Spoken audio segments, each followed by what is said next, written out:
politicien, il est aussi dessinateur, il est aussi co-auteur des Rats maudits. C'est l'histoire des étudiants nationalistes de 1965 à 1995. Un livre écrit avec Frédéric Chatillon et Thomas Laganne. Jacques Marchal, bonjour. Bonjour. Merci d'être présent parmi nous pour évoquer un événement qui va être bien évidemment à la pointe de l'actualité dans les prochaines semaines. L'incontournable de cette année. Mai 68.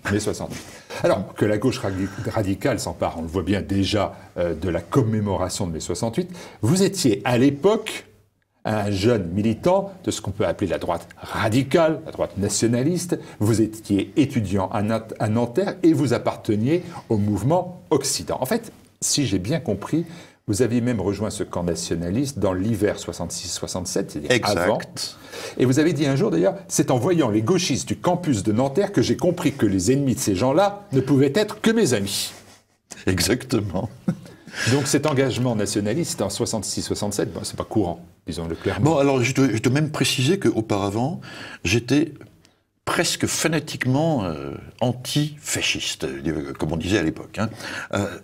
J'étais vraiment dégoûté par tout ce qui ressemblait à la droite extrême, aux nationalistes, aux partisans de l'OAS, de l'Algérie française. C'était vraiment pas mon milieu, je les haïssais. Et c'est seulement en arrivant à la rentrée, à l'automne 66 à Nanterre, en sociologie, imaginez un peu, sociologie à Nanterre, ce que c'était, c'est là que, c'était un flash, une intuition, je ne serai jamais de ces gens-là, je sais que ces gens-là seront toujours mes adversaires, et les ennemis de mes ennemis, etc. Mais c'était un rejet de classe, ou un rejet... Un rejet alors un peu de classe, oui. Je suis tombé au milieu de... Moi, je venais d'un petit milieu de gens, de braves gens, pas terriblement cultivés, et je tombe au milieu de lecteurs du Nouvel Observateur, et de lecteurs de Tel Quel et des Temps modernes, qui étaient en connivence avec les maîtres assistants, qui étaient en connivence sur un fond général de marxisme diffus, irrespirable. Et j'ai décidé que ce n'était pas mon monde, que ces gens-là ne seraient jamais mes amis, ils n'ont jamais été. Et à un moment donné, je me suis dit, tiens, les gens qui brandissent la croix celtique et qui de temps à autre viennent leur administrer des claques, ils n'ont pas tort. Voilà. Et donc, en mai 68, alors que les étudiants font une révolution politique, artistique, culturelle et aussi sexuelle... Disent-ils. On y reviendra. Vous n'êtes pas un étudiant comme les autres. Votre mouvement s'appelle Occident et il se range dans le camp des anti-mai 68. Quelles en sont les raisons profondes à ce moment-là ?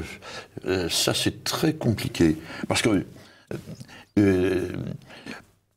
les jeunes de droite nationaliste, radicale, étaient d'une certaine façon heureux de voir De Gaulle et son gouvernement en difficulté. De Gaulle avait alors... on l'a peut-être un peu oublié, il avait alors dans une grande partie de l'opinion, surtout celle de droite, l'image d'un allié subreptice des soviétiques. Et beaucoup de gens, parmi les nôtres, se réjouissaient de le voir puni par où il avait péché après tant de connivence avec les marxistes. Alors il y avait ça d'une part. D'autre part, il y avait quand même le fait que nos pires ennemis, qui se comptaient avant mai 68 au nombre de quelques centaines dans Paris, étaient soudainement des dizaines de milliers. Et ça, c'était une sorte de panique. Nous étions plus minorisés que jamais, et nous voyions fleurir, croître, et on les dire, un mouvement collectif marxiste qui nous a fait très peur à un moment donné, il faut le dire. Toute la seconde quinzaine de mai, le pays était bloqué, paralysé, il n'y avait plus de gouvernement, plus rien ne marchait, et les gens que nous appelions les bolchos alors, les gauchistes. Le terme gauchiste n'apparaît que vers la fin de mai 68.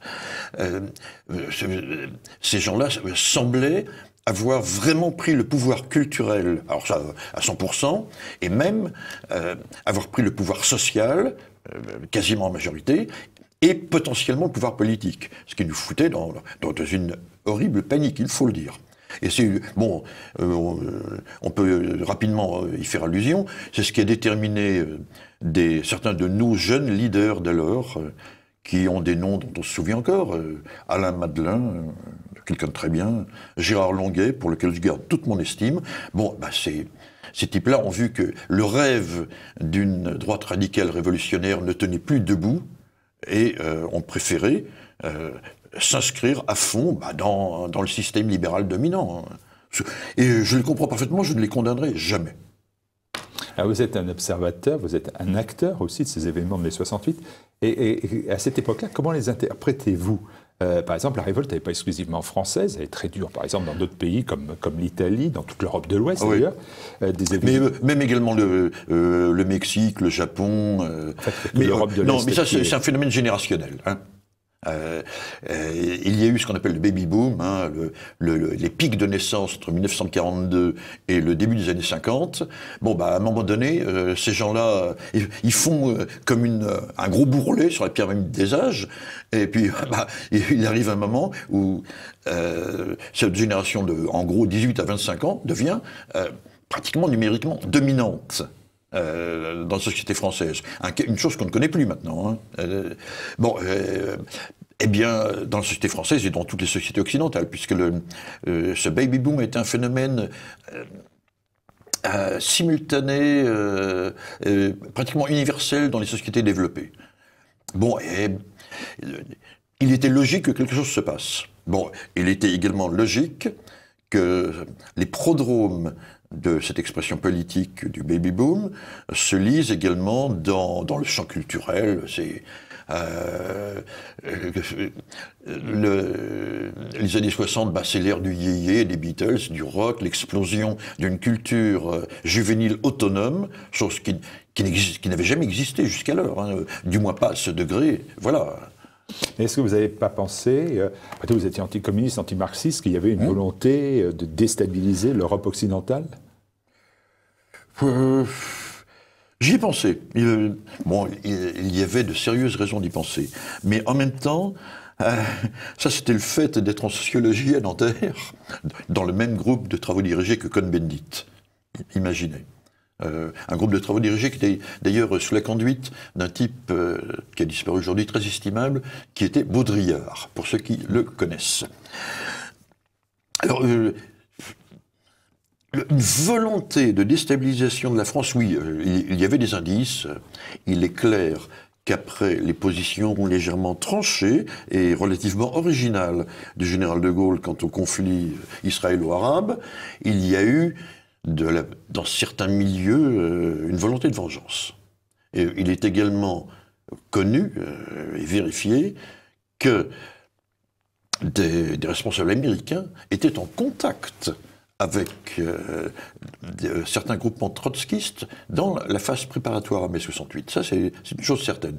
Cela dit, jamais, je ne suis pas conspirationniste, hein, jamais un complot aussi efficace et bien organisé soit-il n'aurait pu provoquer un mouvement aussi d'une telle ampleur, d'une telle dimension, et surtout qu'on voit aussi bien à Chicago qu'à Tokyo, qu'à Berlin, qu'à Rome, qu'à Paris. C'est pas possible.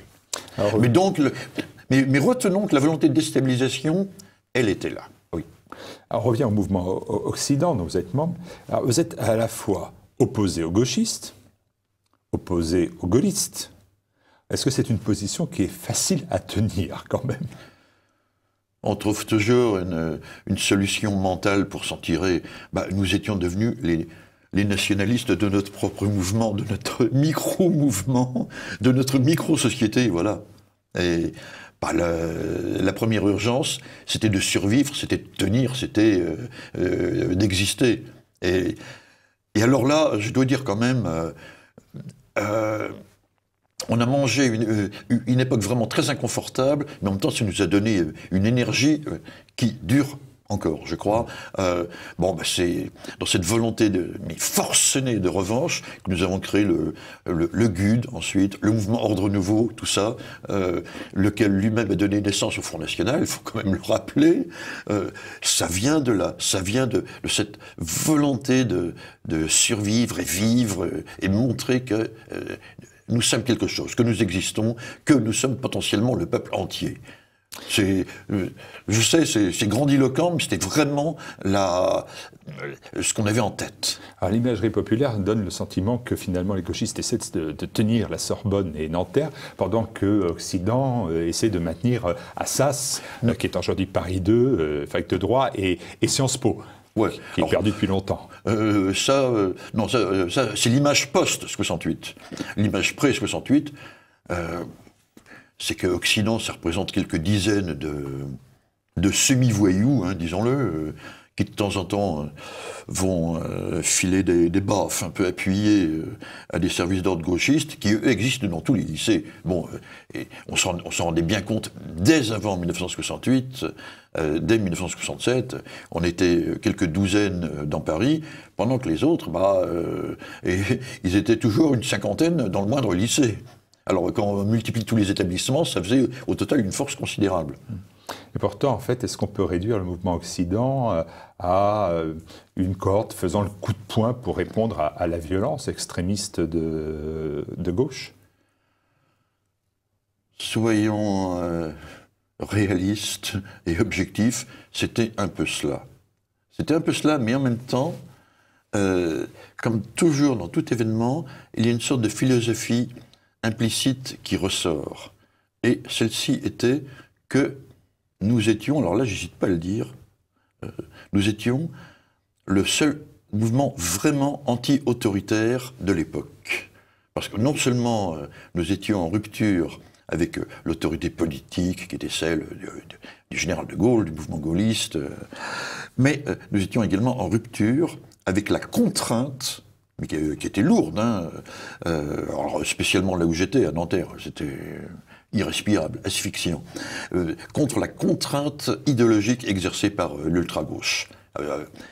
Et nous nous sentions des gens libres, seuls dignes de représenter un peuple qui se veut libre, voilà. Je sais, c'est grandiloquent, mais il ne faut pas hésiter. La dissolution d'Occident interviendra quelques mois plus tard. Est-ce que pendant toute cette période de mai 68, vous bénéficiez de la bienveillance de la police et du gouvernement qui pourraient être satisfaits de voir des étudiants ne pas foutre la chienlit? Pas celle-là. Oui et non. Oui et non, parce que les services de police et ce parallèle sont toujours tentés de monter des petits coups, d'utiliser les forces en présence, tout ça. Mais en même temps, il est clair que les milieux du pouvoir de l'époque préféraient susciter quelque chose qui tienne sous contrôle, évidemment. Alors, bon, il y a toujours des ambiguïtés de ce côté-là, mais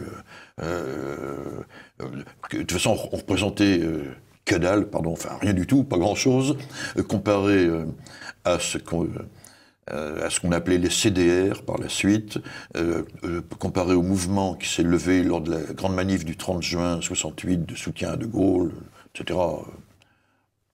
La petite histoire rapporte aussi que parmi les dirigeants d'Occident figuraient, vous l'avez dit, Gérard Longuet, oui. mais aussi Alain Robert, Patrick Devedjian, Alain Madelin. On leur a fait beaucoup ce reproche, bien sûr. Ils y ont fait face chacun selon ses dispositions.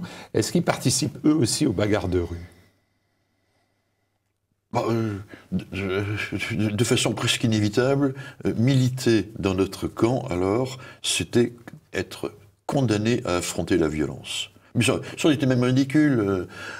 Par exemple, il y a eu une tendance maurassienne, royaliste, monarchiste, en principe, c'est très à droite, ça, qui se réclamait carrément de l'alliance avec les gauchistes, qui s'appelait la Nouvelle Action Française. Tu veux te souvenir de ça? Eh bien, eux-mêmes se faisaient défoncer la figure par l'extrême gauche. Et pourtant, ils plaidaient pour une alliance avec. Donc, on n'y échappait pas. C'était la loi de l'époque, c'était ainsi. Vous regrettez ça? Hein? Vous regrettez? Non, absolument pas. Vous regrettez le bagarre de rue, le coup de poing? Vous pensez que c'était un moyen efficace de faire entendre son point de vue? Ah non, au sens, non, j'en ai aucune nostalgie, c'est sûr.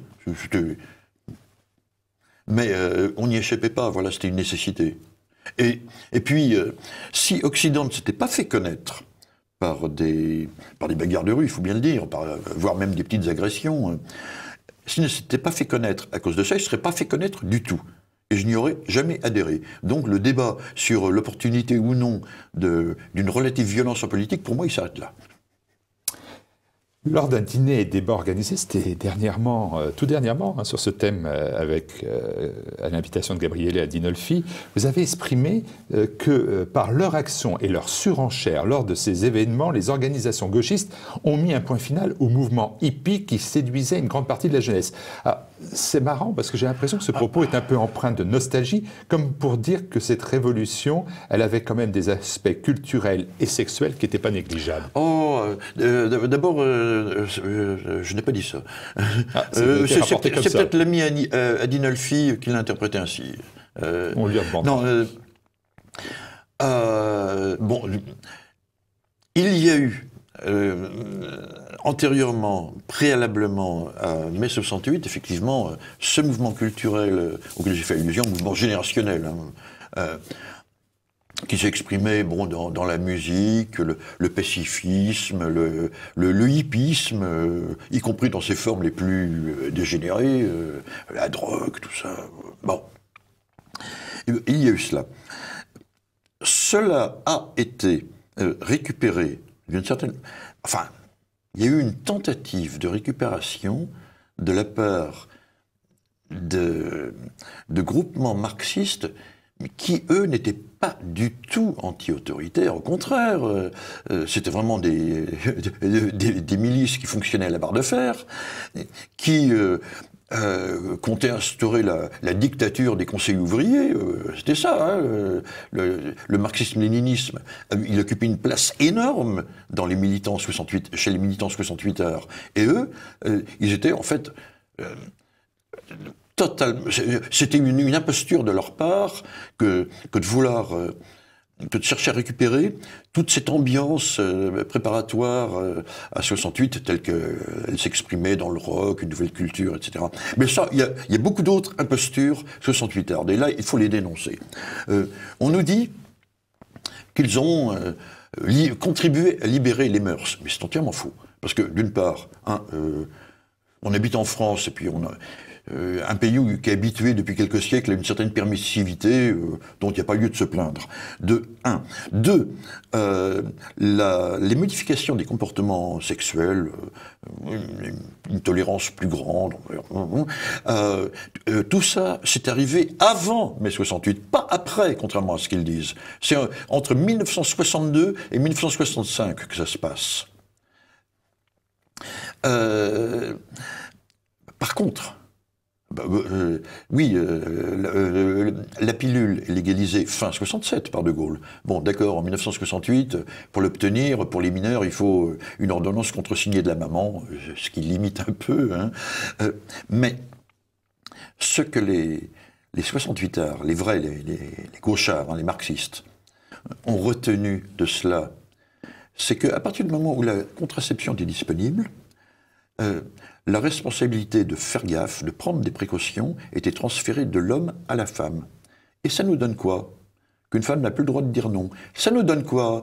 Les scandales sexuels qui ont sévi depuis une génération ou deux à l'UNEF, au mouvement des jeunesses socialistes et même aux jeunesses communistes. T'en as entendu parler de ça? Ça a ses racines dans mai 68 et plus exactement dans les impostures de mai 68.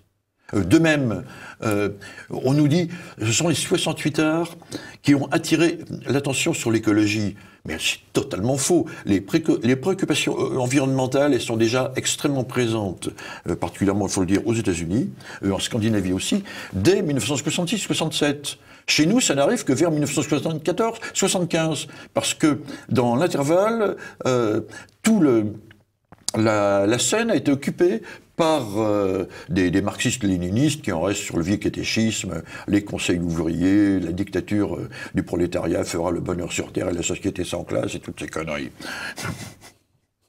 Après mai 68, on est au début des années 70. Vous allez poursuivre votre engagement nationaliste, notamment au sein du GUD, chose qui fait toujours encore un peu peur même. Ouais. Et face au texte d'Azibaou de l'extrême gauche dans les universités, vous allez participer à l'instauration finalement d'un style, d'une graphie spécifique qui sera la marque du GUD, avec un accessoire là, absolument improbable, le rat.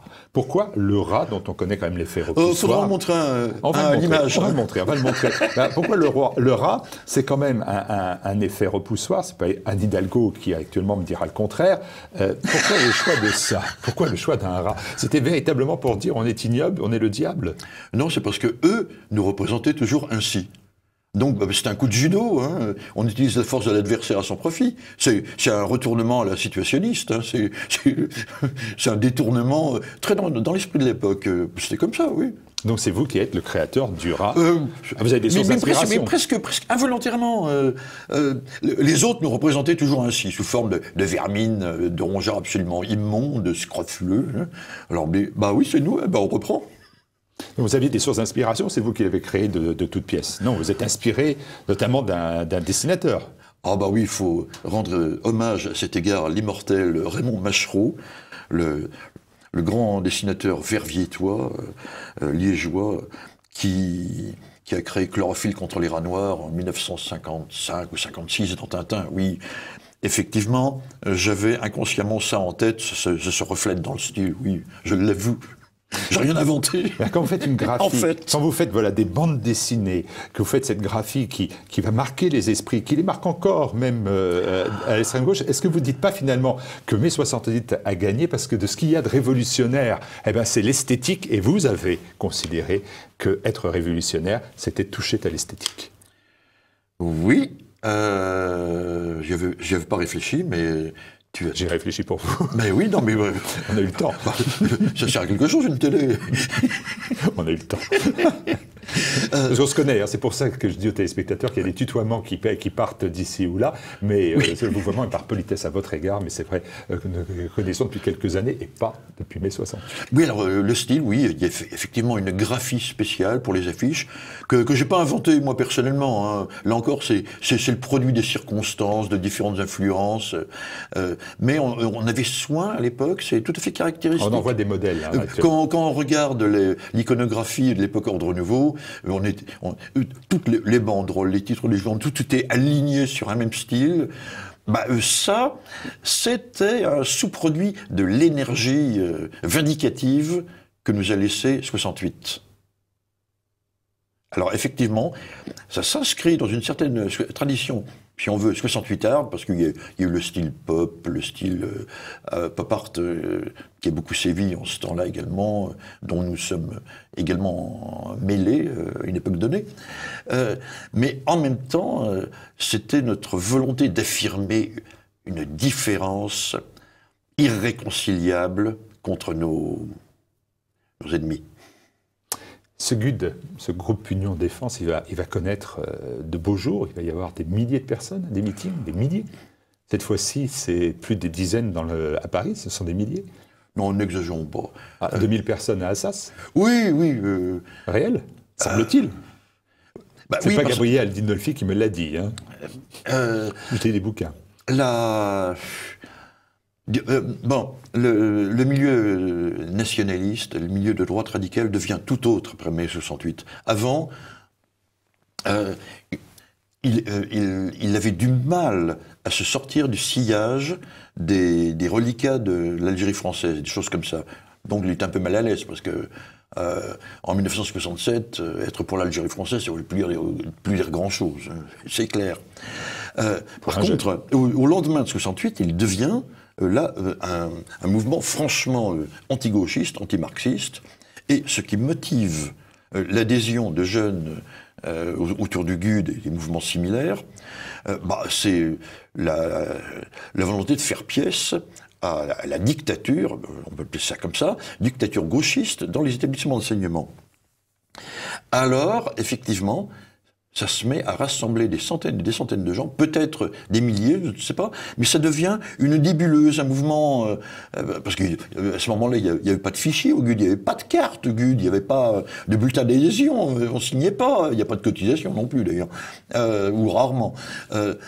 C'était un mouvement totalement informel, une association de fêtes, dans le plus pur sens du terme. Bon, je ne sais pas si ça fait des milliers, mais par contre, avec Ordre Nouveau, oui, ça fait des milliers. Et Ordre Nouveau est issu, et a été l'expression politique, au départ, de cette protestation contre la dictature marxiste, et par la suite, s'est métamorphosé, mais non sans mal, et non sans vicissitude, en mouvement politique capable d'impulser quelque chose de plus large. Et puis, on a fait ce qu'il fallait faire. Hein. On est allé demander à Le Pen de prendre la tête de ça. On ne pouvait pas faire autrement. 50 ans. C'est ce qu'il fallait faire. 50 ans plus tard, quel regard vous portez, général, sur le rôle de cette droite radicale sur mai 68, sur le début des années 70? Est-ce qu'on peut dire que finalement, c'est quand même une certaine forme d'échec? Non. Non. Nous sommes le sel de la terre et il en faudra toujours. Et puis, toutes les intuitions que nous avions à l'époque, c'est-à-dire 68 et les quelques années qui suivent, les problèmes touchant le destin de notre peuple, de notre nation, l'immigration, qui a motivé, thème qui a motivé la dissolution du mouvement Ordre Nouveau en 73, tout ça... on le sentait. Non, ça n'a pas été du temps perdu. Merci Jacques Marchal, merci beaucoup d'avoir apporté ce témoignage.